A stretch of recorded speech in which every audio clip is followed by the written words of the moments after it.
Շնորհակալություն, պարոն վարչապետ, ես ուզում եմ հավելել, որ սա իրոք շատ երկար սպասված որոշում է եւ մեր երեխաների, փաստացի հարյուրավոր երեխաների կյանքը էականորեն փոխելու է։ Իհարկե կային ծնողներ, որ մինչև այդ էլ էին օգտագործում այդ նորագույն եւ ըստ էության աշխարհում ավելի նոր մեթոդ չկա։ Այս էլ պետքա ֆիքսենք, որ իրոք ամենավերջի սերնդի մեթոդն է օգտագործվելու, բայց դրանք շատ քիչ են, որտեղ սարքերը բավական թանկ են եւ այդ սպառվող մասերն էլ են բավական թանկ։ Իհարկե մինչև այդ ինչպես Տիկին Ավանեսյանը նշեց, մեր երեխաները ստացել են թե ստրիպ երիզները իրենց գլյուկոմետրերի համար, որ էլի պետության կողմից են տրամադրվել, թե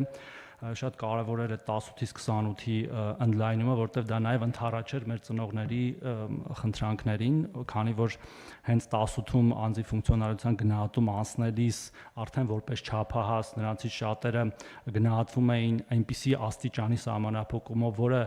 նախկին ավանդական հաշմանդամություն կոչվող համակարգում հաշմանդամություն չէր համարվում եւ նրանք առաջ էին բարձրացնում իրենց առողջական խնդիրները լուծելու հարցը, ինչը հաշմանդամություն ունեցողների դեպքում պետպատվերով էր։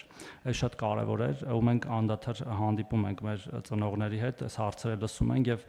մենք էլ իրար հետ խոսել ենք, պարոն վարչապետ, թե հիշում եք, որ ես ասացի, որ եթե բյուջետային միջոցներ լինելու այս հարցը լուծվի, դա շատ մեծ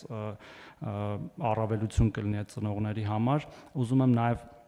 հատուկ շեշտել, որ այդ ձեր ասած ֆունկցիոնալության գնահատումը իրոք արվում է միջազգային դասակարգիչներով, այսինքն այստեղ որևէ նորամուծություն չկա եւ այդ ապրելակերպի տեսակի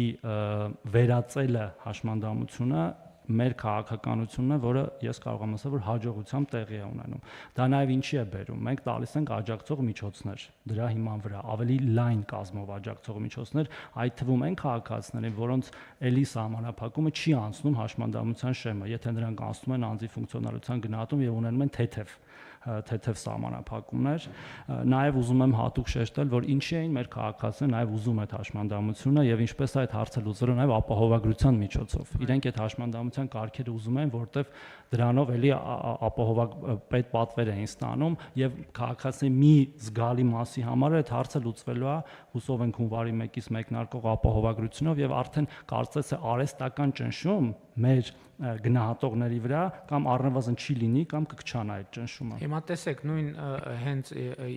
երեխաների եւ 28 տարի, այսինքն ըստ էության առողջության ապահովագրությունը համընդհանուր պետքա այդ բոլոր խնդիրները լուծի։ Դրան գումարած այդ աջակցությունը սարքի երեխաների դեպքում երեխաների ապահովագրությունը այսպես թե այնպես